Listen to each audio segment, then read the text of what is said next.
Did you know that 1,000 years ago, China was the first nation in the world to invent paper money? Yet paradoxically, it was China that voluntarily abandoned this great monetary experiment and reverted to a silver standard. From this critical decision, the tragic history of monetary warfare unfolded for centuries to come. Back in the Ming Dynasty, ancient China's economy reached its zenith. Commerce flourished, trade expanded, and transactions were constant. But the primary currency, cumbersome copper coins, was choking economic growth. A single large transaction often required carts and horses just to haul the money. The lifeblood of the economy was literally being clogged by its own currency's weight. In the 11th century in Chengdu, ingenious merchants invented the Jiaozi, the world's earliest form of paper currency. It was light and efficient. It was backed not just by paper, but by 100% copper reserves and robust private credit, allowing it to circulate among the Sichuan populace. In 1023 AD, the imperial court formally recognized and adopted it. The official Jiaozi ascended the historical stage, becoming the world's first state-issued fiat currency. This was a momentous financial innovation. The economic arteries were instantly unblocked, leading to unprecedented commercial prosperity. However, when the court observed this miracle invention, they saw not the value of credit, but a quick path to wealth extraction. To finance wars and cover fiscal deficits, the government began to print money without restraint. The currency's foundation of credit was utterly hollowed out. A catastrophic, state-sponsored hyperinflation swept across the empire. The Jiaozi transformed from a financial star into a graveyard for the nation's wealth. The Yuan dynasty continued this system to an even greater extreme. When credit was repeatedly exhausted, the Ming founder, Zhu Yuanzhang, still tried to rebuild monetary trust with the Great Ming Treasure Note. But this brief ideal was quickly shattered. The notes rapidly devalued into scrap paper. After this collapse of credit, the populace spontaneously reverted to using silver for valuation and commerce. This failed paper currency experiment left a deep wound.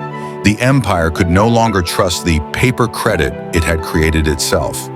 The empire required something more durable, more universal, and impossible to easily manipulate or overissue to anchor its value system. Thus, its gaze turned overseas to the hard currency. In the mid to late 16th century, a silver road across the Pacific was fully opened. Spanish colonists drove indigenous laborers to mine the Potosí silver mountains in Peru. Once minted, these silver coins were destined not for Europe, but for distant China. The Manila galleons sailed from Acapulco, Mexico, carrying tons of American silver across a 4-month voyage to Manila, where they met merchant ships from China. The Chinese junks were packed with luxuries coveted by the European nobility: silk, jade-like porcelain, and fine tea. All of it was exchanged for only one commodity: silver. This was an unprecedented global trade. China, with its exports, was aggressively absorbing the world's silver supply. It is estimated that between the 16th and 18th centuries, a full third, perhaps even half, of global silver production flowed into China. The Great Ming became a veritable silver black hole. This massive influx of silver completely energized the imperial economy. The reformer Zhang Zhuzheng implemented the single whip law, consolidating all taxes and duties into silver payments. Silver fundamentally became the lifeblood of the Ming Dynasty. This silver-driven economy displayed astonishing vitality. Private commerce boomed, cities thrived, and China was, for the first time, placed at the absolute core of a vast global trade system. All of this was predicated upon that relentless tide of silver. Yet the tide that brings prosperity can also recede. Any fluctuation upstream would create catastrophic waves on its land. In the 17th century, crises erupted.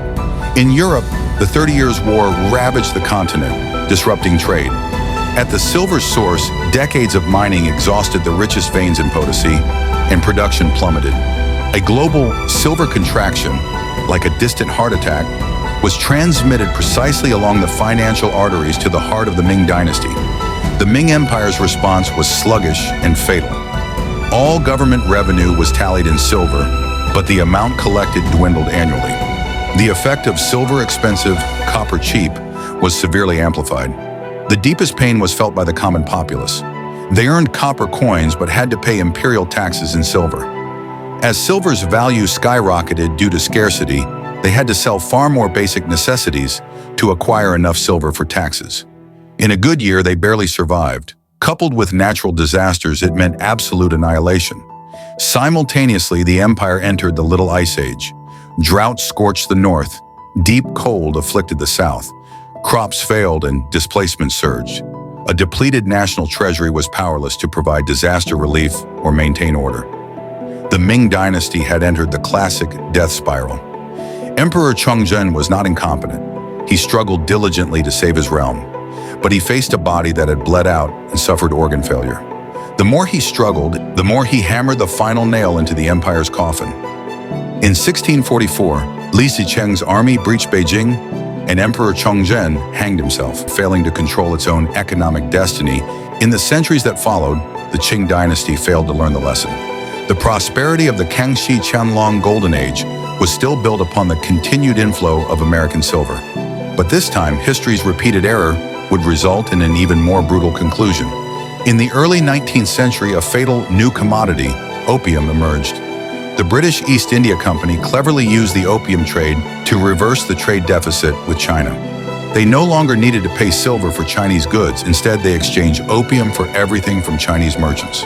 This was a brutal exchange. As opium poured in like a black tide, silver, the empire's lifeblood, flowed outward at an unprecedented rate. China reversed its 300-year status as a net silver importer and became a net silver exporter. The nightmare of silver expensive, copper cheap returned to haunt the Qing, but far more violently than the late Ming. Farmers' burdens multiplied, artisans went bankrupt, and the nation's wealth was steadily siphoned away through the opium pipe.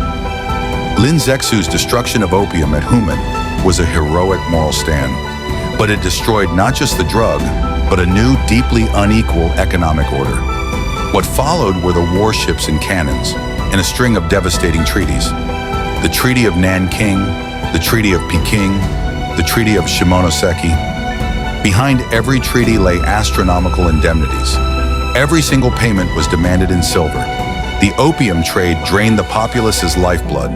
The war indemnities squeezed the empire's very bones. It took the Qing dynasty only a few decades to transition from the world's silver black hole to the great power's ATM machine. The entity that had run on silver for centuries was finally exhausted. The Qing collapsed. The newly established Republic of China inherited an even thornier legacy, a chaotic, fragmented monetary system. The market was flooded with Mexican eagle dollars, Spanish pillar dollars, late Qing dragon dollars, and poor quality coins minted by warlords. Unifying the currency was the government's most pressing task. In 1933, the nationalist government implemented the abolition of tael, adoption of yuan, reform to make the yuan the sole currency unit. This was the first crucial step toward modern finance. Disaster struck 2 years later.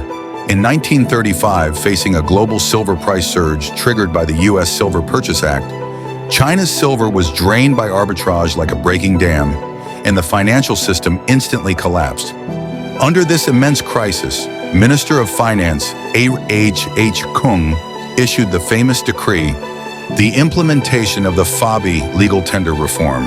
All silver had to be exchanged for the newly issued unbacked paper currency, the Fabi. Initially, it stabilized finance and mobilized economic strength for the war. To fund the unprecedented scale of war, the nationalist government chose the most direct and fatal method, running the printing press. Embarked on a hyperinflationary spiral rarely witnessed in economic history. Denominations soared from 1 to 10 to 10,000 to 1 million to 100 million. Prices were skyrocketing hourly. This grand experiment to move past silver ended in total failure. From the Song Dynasty's Jiaozi to the Republic's Fabi, we have witnessed a 1,000-year monetary cycle. It is a tragedy constantly repeated. Commodity and currency are two sides of the same coin. The commodity is the wealth, the flesh and blood of the economy. The currency is the measure, the certificate, the skeleton of credit. Thank you for joining us on this thrilling monetary journey.